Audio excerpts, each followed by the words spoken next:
Um, I had, gone down our draft in a straight up manner, just looking at the picks that we have with the Hmm. potential of like throwing in a second round pick for, at least in my draft, it would be Justin Fields. But like, I'm happy to just give you the floor, walk through how you went about maybe one of your mock drafts or a couple, and like tell me Yeah. what you came out of it with in terms of talent.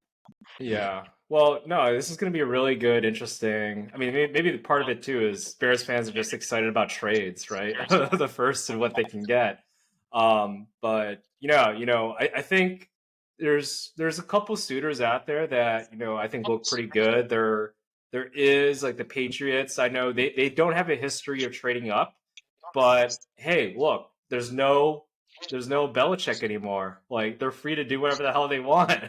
I feel like, yeah, and hey, what better way to bring in a new regime and everything with Jared Mayo than like having that rookie quarterback. Hey, it worked for D'Amico Ryan's over there, and it's like, do you want to go after this again generational type of talent with Caleb Williams versus a Drake May or Jaden Daniels right there at the three spot? Like, no, hey, maybe let's just go with the haul there.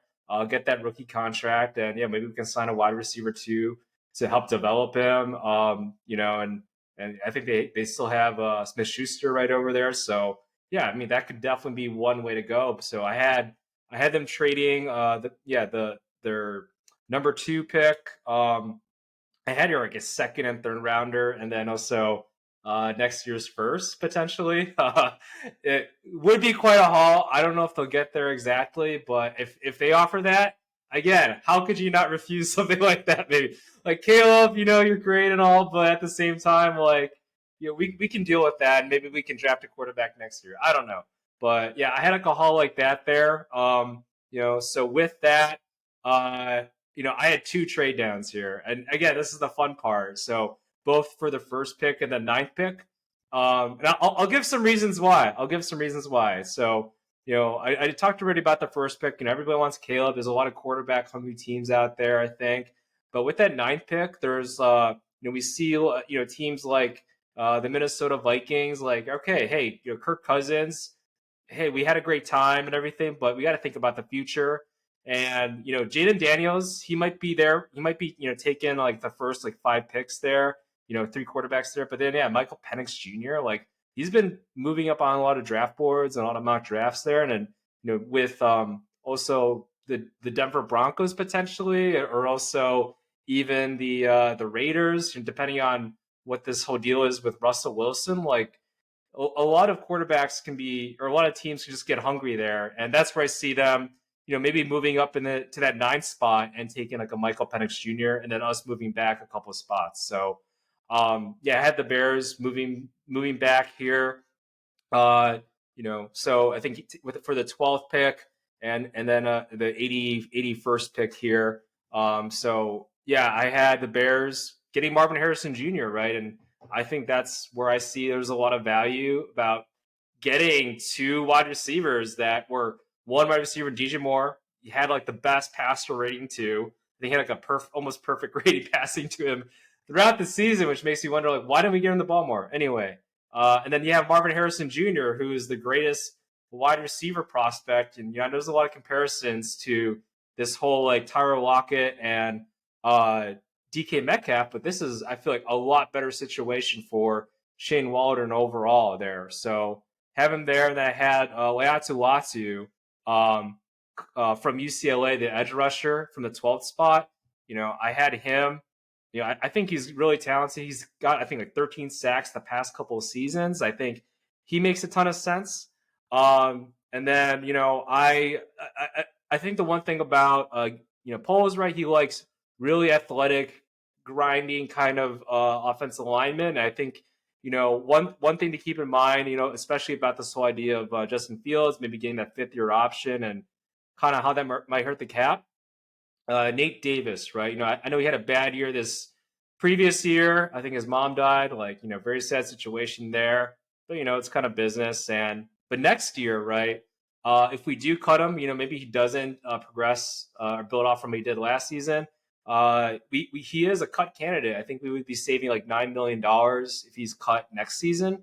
So I have the Bears taking Graham Barden here. Actually, like I mentioned before, we get Lloyd Cushenberry there to be at center. So I was kind of debating between Barden and like uh, the is it Jackson Powers Johnson or whatever his name is.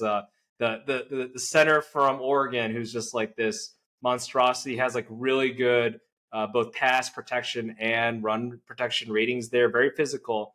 Either one of those guys would be great, but I went with Graham Barden, kind of like a or cuts Peter Skoronsky in a way. So like played left tackle at Duke, but has a mean streak to him, and very athletic there. And then I had a DT Ruke Ohoroho from Clemson, very physical, very raw. Again, fits Ryan Poles' scheme there, just like big physical lineman. And one of my favorite candidates too, Bucky Irving out of Oregon as well, running back. Deontay Foreman, he's going to be gone, and with Khalil Herbert and Rashawn Johnson, like those are like pretty physical running backs. I think we need like a speedy guy, a little bit mix of that lightning with the thunder. He's also from Chicago too, Chicagoland area. Went to Hillcrest High School. So I think he would be great. Like twitchy as hell. I feel like he's like the Zay Flowers of running backs this year. So have him there, and then a couple of depth pieces. I'll just read them off here. Kalen Bola for safety at UCLA. More of that free safety type. Ben Sinnott, tight end. I do think we need some tight end depth. I don't want to rely on 40-year-old Mercedes Lewis and Tunyon, who dropped that pass too that might have solidified a win. So Blake Fisher for some out of Notre Dame, some OT depth, and then Brendan Rice, Jerry Rice's son. Hey, if we do get Caleb Williams, he could be an interesting, maybe later round wide receiver there. But big wide receiver, 6'3", 200 pounds there, can get those deep balls, and especially for Justin Fields. Like that's like I think one thing Shane Waldron's going to want to do is utilize the deep ball a bit more so this year. So had all that, but I had the trade back there, a couple of trade backs there for the draft, and I think that really solidifies this team overall, fills out all the holes I feel like, and gets us younger, gets us lean, and builds us up for the future next year too. Yeah, I mean, there's really no complaints about kind of churning both of those picks for all the value you can possibly get. I mean, I like the idea of setting us up even for next year's draft. If you can get a first, some seconds, some thirds, like it's awesome, man. Like go ahead, go out and do it. Help us get into the second round this year, even if, because we're not trading Fields in your scenario. So it's like get us into the second round because there are, obviously priority positions that we need to fill. So the more bites of the apple you can get early in those first couple rounds, first few rounds, the better. You spouting off some of the names that you did, a lot of those guys are on my board, highlighted as far as targets that I want to. I guess I had two different scenarios.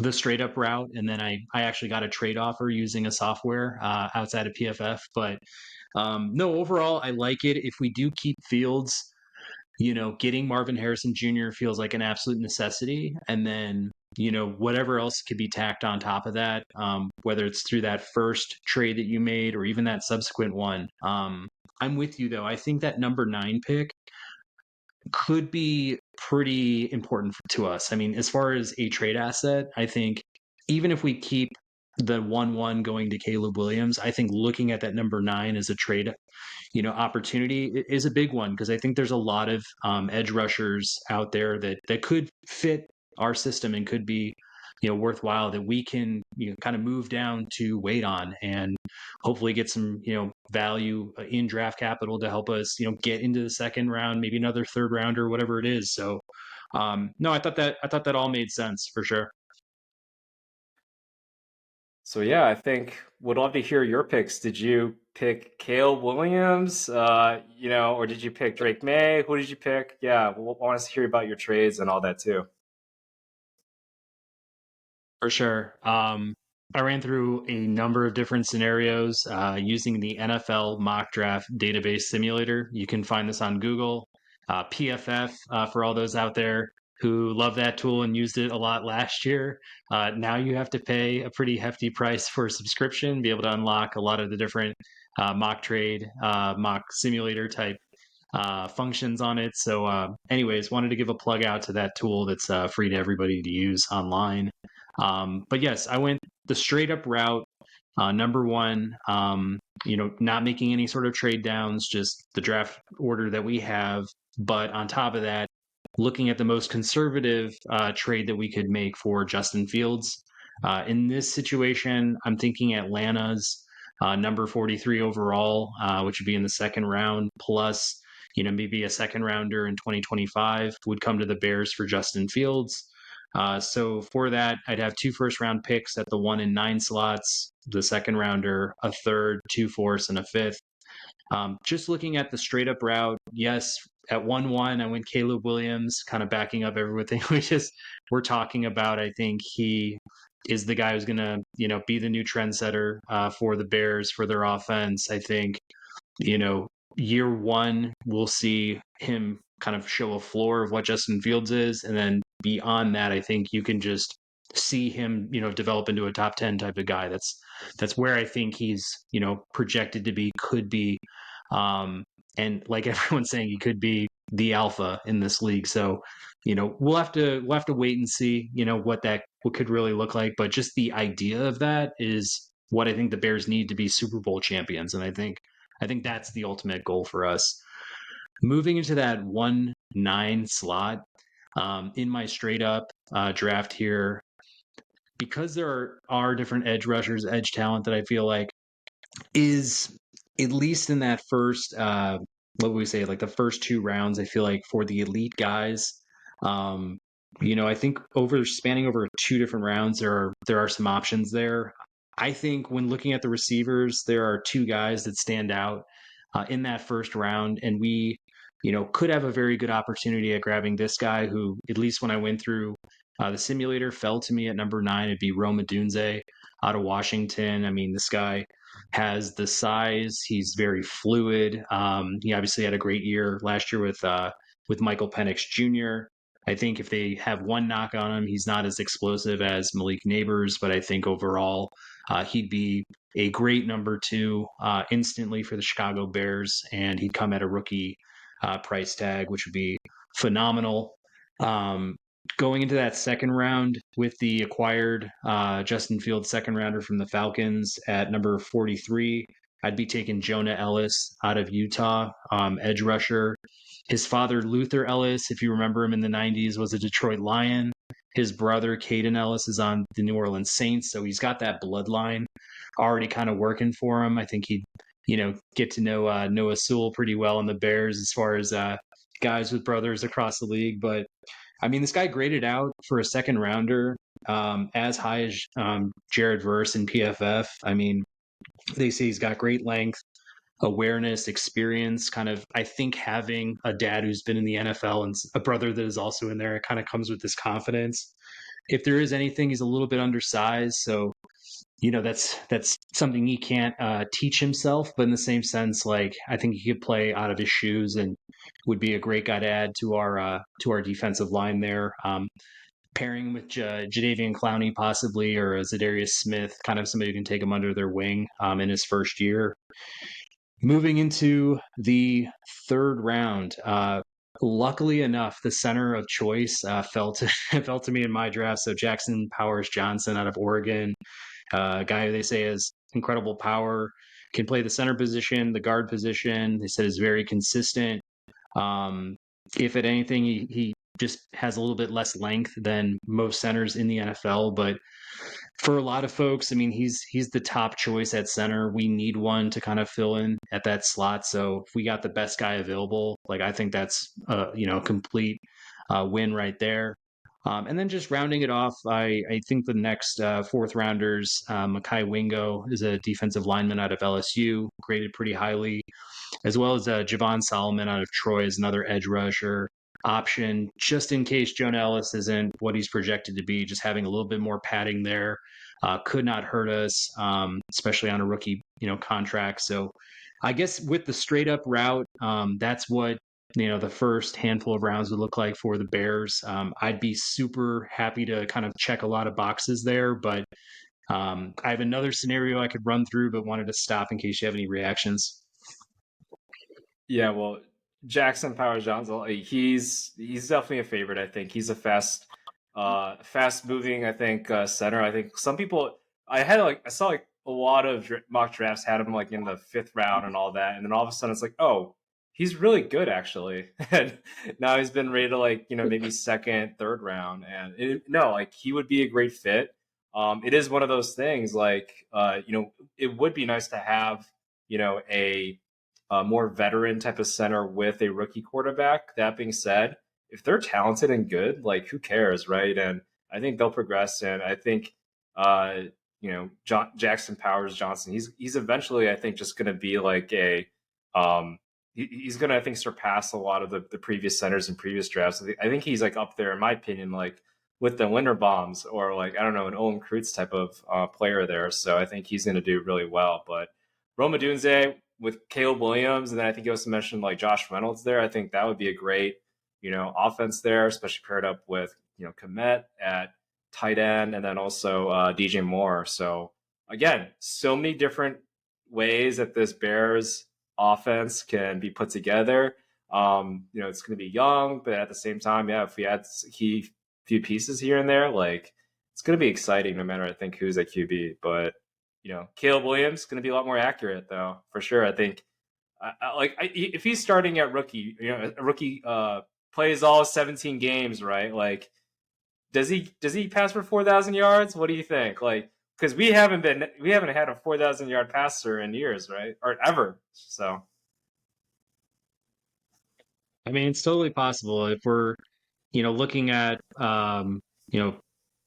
maybe even some of the guys they threw out there, like the Lamar Jackson, Mitch Trubisky, Daniel Jones. I mean, they didn't really sniff like 2,000, 2,500 yards or more in one of their first 3 seasons. I don't know. I mean, looking at what CJ Stroud just did, looking at what Trevor Lawrence did in the year prior, I mean, I feel like it's totally possible that he, could find his way in the top half of the league in quarterback performance in his first year. Could he get to that top 10 mark? Perhaps. I mean, if you are being again compared to Patrick Mahomes, a Kyler Murray, an Andrew Luck, like Trevor Lawrence, like these are guys that are generational quarterbacks. So if Shane Waldron knows how to work with a guy like that, they bring over a quarterback savvy coach in the passing game coordinator role. Like I for sure could see that happening because I think a lot of the main pieces are now, moving into place for the Bears on the offensive side of the ball too. Depends on what we do with these picks and like how we form everything. But if you've got, like you're saying, more Adunze, it's a Reynolds, a Curtis Samuel. Like we've got a lot of options, and we've got a pretty affordable, deep running game behind us too. So it's like I do think we are like on the forefront of making some really serious strides as a team, and who this is just year one of what Caleb Williams would be walking into. Who knows what could happen in 25, 26, etc. So we'll just have to see. Another scenario I just want to throw out at you is keeping the number 1 overall pick. I'm going Caleb Williams again, but this mock draft simulator offered me a trade for the number 9. And I like that you made that trade on your own end because I made this one as well. The Jacksonville Jaguars wanted to move up to that 9 slot. I'm thinking for Jacksonville, they'd probably be looking at a Rome Odunze, or maybe they're looking at a tackle to protect Trevor Lawrence a little bit better this year, but they offered me the 17th overall of, the number 48, which would be in the second round, 96, which would be in the third, and then a next year's second round pick, just to make that swap. Whether or not I think that's legitimate, like, could that actually happen? Like, I don't know, but maybe Jacksonville gets so desperate because Calvin Ridley's walking that they just need to have, a cornerstone wide receiver to pair with Lawrence, or they need Olu Fashanu, or maybe it's Joe Alt that falls to 9, and they just want to jump all over that. It's possible. It's totally possible. But I ended up taking that. So my draft ended up being Caleb Williams at 1-1. At number 17, I got Jared Verse. At 48, and this is without even considering the Fields trade. So this is just in this single trade. But I got Graham Barton at the 48. Again, looking at a guy who could maybe be a guard, maybe be a center. It just kind of depends. Jermaine Burton out of Alabama, a vertical threat, very speedy. They say in general, like at times he runs sloppy routes, but like the kind of guy who could take the top off. In general, I mean, I think that'd be kind of an exciting piece to pair with more. Jonah Ellis would come in on that package as well.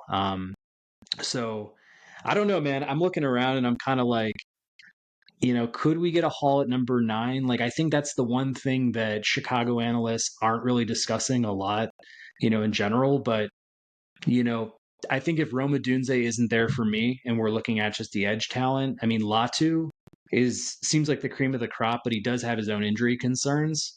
But if we're looking at like still on the board, there's a Dallas Turner, there's, Jared Verse, perhaps, maybe it's a Chris Braswell. Like, do we just shop that around and see like what we can ultimately get there? Yeah, I would. I mean, I think that's the idea that the first couple of rounds here, I think it's pretty deep on both sides of the ball, the line basically, and I think that's where we need more depth on, we need some talent on, and if we are able to get well one of those like three edge rushers there that projected to go in the first round, then I think it makes sense to at least get one of them, and then maybe a veteran like a Clowney or Zadarius Smith, right? Like and I'd feel pretty good with that line, defensive line heading into next season, because we were ranked, last dead last, right, basically for most of the season. And obviously, we got Montez Sweat, and that changed things a little bit. But having just more bodies up front, I think that'll solidify more of what we're trying to do. I think on the defensive side, and also on the offensive side too. Like I think Barton could be good, but I know Jackson Powers Johnson for sure. But yeah, I think any of the we our interior, I think, is the what just was one of the worst rated ones. And then I know Tevin Jenkins, he had a really good season, but he was hurt for a good portion or several games there. So it's just about getting depth, getting just more talent in general. And yeah, Nate Davis and his last season there just kind of killed us, and obviously Lucas Patrick. So getting as much talent as possible, whether it's free agency, draft, I think no matter what, I think it'll just be good for Caleb Williams or Justin Fields, Yeah. I think my biggest fear going into this draft is we get to that 1-9 pick, and I don't know what's going to happen with some of our trades. But if we don't have Roma Dunze on the board, and let's say we go with that edge rusher, we don't currently have a second round pick, but we definitely need a number 2 wide receiver. And if we're not going to go out and spend it on a very high caliber number 2, that could be a huge, I think, issue for the Bears, like walking into the year if somehow, some way we don't walk out, with a legit number 2. Yeah. If we are able to move into the second round, if we do trade back, right? I mean, there are some pretty good second rounders. This is a really deep wide receiver draft, and I think like the past couple of seasons, we've noticed that the draft at wideout, it just has been pretty damn good. I think, right? We had all the wide receivers that the Packers have taken as well, and Tank Dell, I think was like a second or third rounder last year. This year, like I think Xavier Legette out of South Carolina, Gamecock, right? He's kind of projected as like another like DK Metcalf, and hey, Shane Waldron, you know what that's like there, so he could potentially be a good one. Troy Franklin, I think I've seen as well. He was Bo Nix's like favorite wideout there, and he's kind of built like a Devontae Smith in a way. And I think he's a very capable like wide receiver there. And maybe some sleepers in the later rounds. I think it's like Jacob Cowing from Arizona. Like he's a pretty nifty wide receiver. I think Malik Washington out of Virginia as well. He got like 100+ balls, undersized. But yeah, if we get, I would not be surprised if we take like 2 wide receivers in this draft. Maybe one in like the first 2 rounds and then one maybe a little bit later. I think that totally makes sense because there's a lot. Like Roman Wilson as well. I think he's projected like second, third, maybe fourth rounder there, and a lot of talent, I feel like, at wideouts. So I wouldn't feel too bad. I mean, I think any rookie wideouts is going to take like a couple games for them to get in a rhythm. But yeah, there's a lot of talent here. I think pairing them up with Curtis Samuel or Josh Reynolds, I think that totally makes sense for the Bears, especially if they get Caleb Williams, right? Like they got some cash to burn, So Yeah. I'm also looking at guys like Lad McConkey, just a yeah. guy who's a great route runner. Maybe a little less athletic than what you'd like to see from like a Xavier Legette or something like that. But Xavier Worthy is also another guy who's Mm-hmm. pretty versatile and quick out of Texas. They're kind of knocking on him for being thin, but looking at a guy like Devontae Smith, like maybe he doesn't perform to that level, but I think there are guys that are rail thin in the NFL that are just ball hawks and incredible at moving the sticks and stuff. I feel like with Moore, who's kind of like your do-it-all receiver, definitely good at the deep ball, but like I think we would like to have like a very physical, strong type of number two. Like I would like to see Leggett, regardless of the fact he's a Gamecock, like I just think like having a bigger bodied number two, like an Alshon Jeffrey type or something like that would be awesome to have working across from DJ Moore. Yeah, I think that's a perfect like complementary piece. Again, it's like the whole like if DJ Moore is more of the Lockett type of player, then yeah, you want that you know big physical specimen that can get the deep ball, get slant routes. Like this previous year we didn't do too many slant routes, and I think that kind of obviously hurt Justin Fields and his completion percentage. That and again not doing the pre-snap read as well and stuff, but yeah, just having a big wideout there could be really good. But yeah, I also think just the slot in general. I think we need better production out of the slot. I think, and especially the way that the NFL is going, like having a slot wideout, no matter if it is your number one or just a conventional slot like a Zay Flowers, like you can see that does wonders to a team, right? So just having like a good wideout there. So yeah, I think just having overall talent, no matter who Justin Fields or Caleb, it's going to be great. I think for the quarterback there, and especially if we want that 4,000-yard passing season, eventually. Yeah. And I think Waldron's got some great experience there. I mean, he worked with Cooks, Cup, and Woods out in LA, and then, recently working with JSN, Metcalf, and Lockett in Mm-hmm. Seattle. It's like he's kind of got that experience, at least, like utilizing three receivers at a time, which is something that the Bears like would kind of cross their eyes at. And like the past, whatever 20, 25, 30 years that we've been watching Chicago Bears football, it's like that almost seems impossible. Like a guy like Mooney was completely irrelevant. I feel like just as I feel like a secondary option as a wide receiver. So, we'll see what kind of potential Mooney has if he happens to move on from Chicago. But I mean, I feel like the days of just establishing like a three wide receiver set, like are going to start to happen next year. Like I do have confidence in Waldron just being able to like make us look like a modern day offense in the NFL. I mean, that's the hope. That is the hope. Like he has a good background, right? Would have liked to have Yeah. seen more success like at the offensive production of the Seahawks a little bit more. Yeah, and I've heard honestly some similar things as Getsy. Like he doesn't make as many in-game adjustments as you would like. So that's where it definitely is a little bit scary or a little bit like what's going to happen here. But at the same time, like I'm going to give him the benefit of the doubt. um, I think the Bears next, their offensive roster, I think is going to be better next season, just because hey, look, we've identified some areas of improvement. We've made some moves here, but we also have capital, draft, free agency wise, where we can upgrade this roster offensively. So I think there's a lot of hope. It's just a matter of like, yeah, can we put all the just put all the pieces together here, So For sure. Well, I think we've walked through end to end, free agency, the draft, all else with the Bears. Is there anything else you want to throw out there before we part? no, I mean, hey, look, this is exciting. I think no matter what, it's elections year, right? It's an election year. In a way, this is kind of, I feel like, how a lot of Bears fans are, right? It's like, are you a Caleb Williams fan or are you a Justin Fields fan? And who knows? Maybe Ryan Poles is like, you know what? We're going to take Drake May. Like, we're going to go third party. Maybe this is what's going to happen, I think. but I don't know. I think if you're a Bears fan, you're going to be excited no matter what. I think after when the season starts, I think we're all going to be forgiven of our online comments on who to pick or whatever.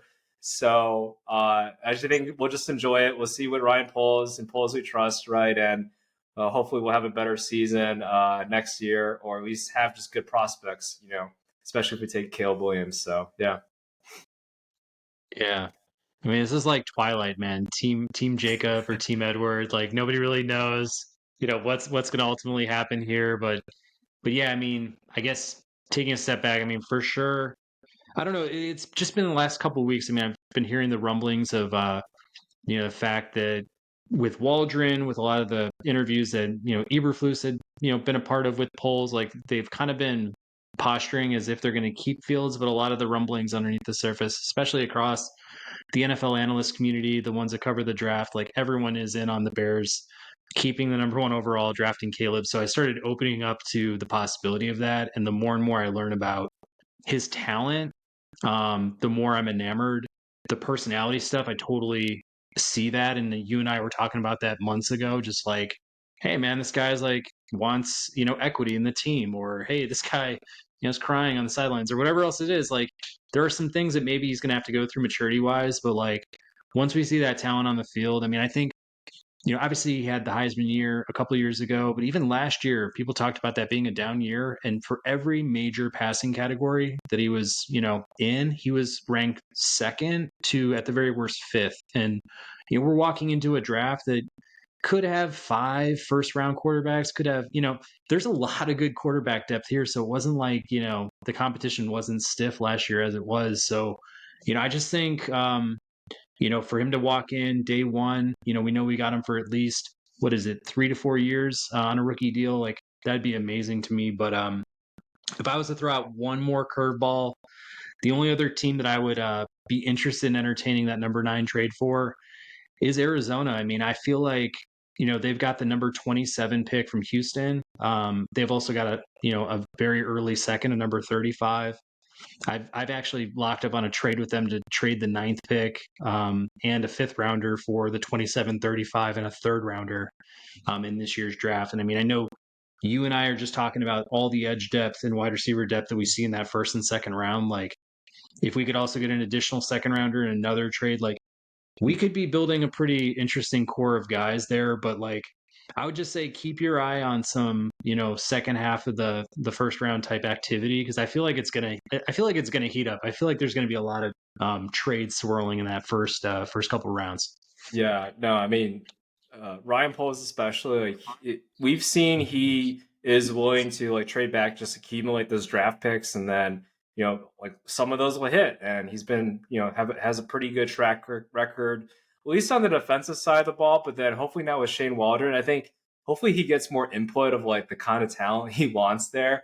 It just always felt like whoever was in Gessie's system, it was like, does this make sense? What's this guy doing here? So now, yeah, I think maybe there's some warnings with polls now, and hopefully that like stuff like that happens. It would be interesting if I think a lot of Bears fans just want Marvin Harrison Jr. Like, how awesome would it be if the Bears were able to maybe trade up? I know it's a little bit uncalled for, but trade up and get Caleb Williams and get Marvin Harrison Jr. I'm like, that would be pretty sick if that were to happen.